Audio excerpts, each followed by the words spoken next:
Base européenne, en plein cœur de Koloma, dans la commune de Ratoma. C'est ici que le jeune Amadou et ses copains se retrouvent pour parler de leurs rêves communs. Partir en Occident, l'Eldorado de Amadou. En 2017, il a pris le chemin pour se rendre en Europe. Mali, Niger, Burkina, Algérie puis Maroc. Il se retrouve là, dans cette forêt où plusieurs centaines de jeunes migrants se préparent pour affronter la barrière qui sépare l'Afrique de l'Espagne. Vivre dans la forêt, ce n'est pas facile, pour ne pas mentir. Nous cotisons pour préparer à manger en groupe. Si tu parviens à avoir un poignet de riz, tu es chanceux. À défaut, tu bois de l'eau et tu dors.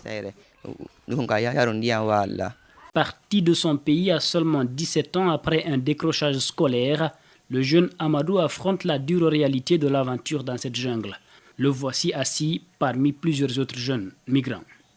En deck maintenant, celui qu'on dit de faire ça, un officier te demande de faire ça, ou un officier qui ne fait pas son travail. Wallah bila menadem. Dans la forêt, il y a trop d'exigences. Nous les Blacks, on a nos chefs, un président qui nomme un officier et un commandant. Vous vous formez jusqu'à la date que le chef fixe et puis vous frappez. En 2018, la veille d'une grande fête musulmane, lui et son clan frappent, comme il le dit. Près de 400 jeunes affrontent les policiers marocains avec tous les risques pour franchir les grillages barbelés. 2 morts et plusieurs blessés selon le jeune.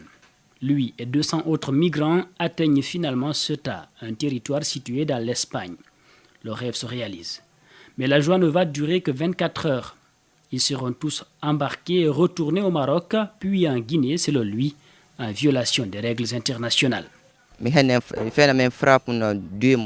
quand on a frappé, il y a eu 2 morts.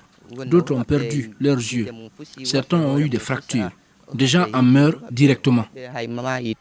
Mamadou Aliou Bari a quant à lui une histoire différente. Lui décide de braver la Méditerranée. Nous sommes allés jusqu'au niveau de la mer.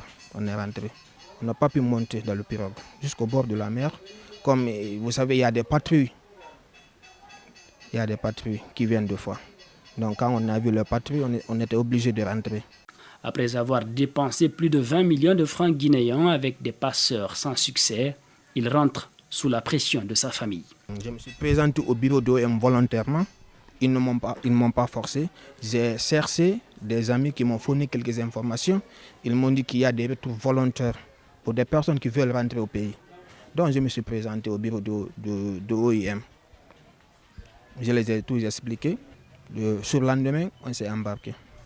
Il a bénéficié d'un accompagnement de 450 €, soit un peu plus de 4 500 000 francs guinéens de l'OIM, mais qui ne vont servir, selon lui, qu'à payer des dettes contractées pour préparer sa mésaventure. Vous en avez fait quoi? L'argent. En fait, dans l'argent, parce que je devais de l'argent à quelques amis, donc je les ai donné l'argent. Actuellement en chômage, l'ancien conducteur de mototaxi promet de repartir dès que possible. Je passe toute la journée à boire du thé avec mes amis. Donc vous pensez que quand je gagne l'argent là, je vais rester ici encore? Non, je vais aller tenter ma chance une fois de plus pour voir. Bien sûr, je sais que c'est risqué, mais personne ne sait là où il va mourir. Personne ne le sait. Beaucoup de mes amis ont traversé, d'autres sont restés. Mais personne ne sait là où il va mourir. Quand je gagne l'argent, là, je suis prêt à y retourner. Tu es prêt vraiment à laisser ta vie pour aller en Europe? Bien sûr que je suis prêt à le faire. Vous savez pourquoi? En fait, si l'État faisait quelque chose pour nous les jeunes, je n'allais pas tenter ma chance une fois de plus encore.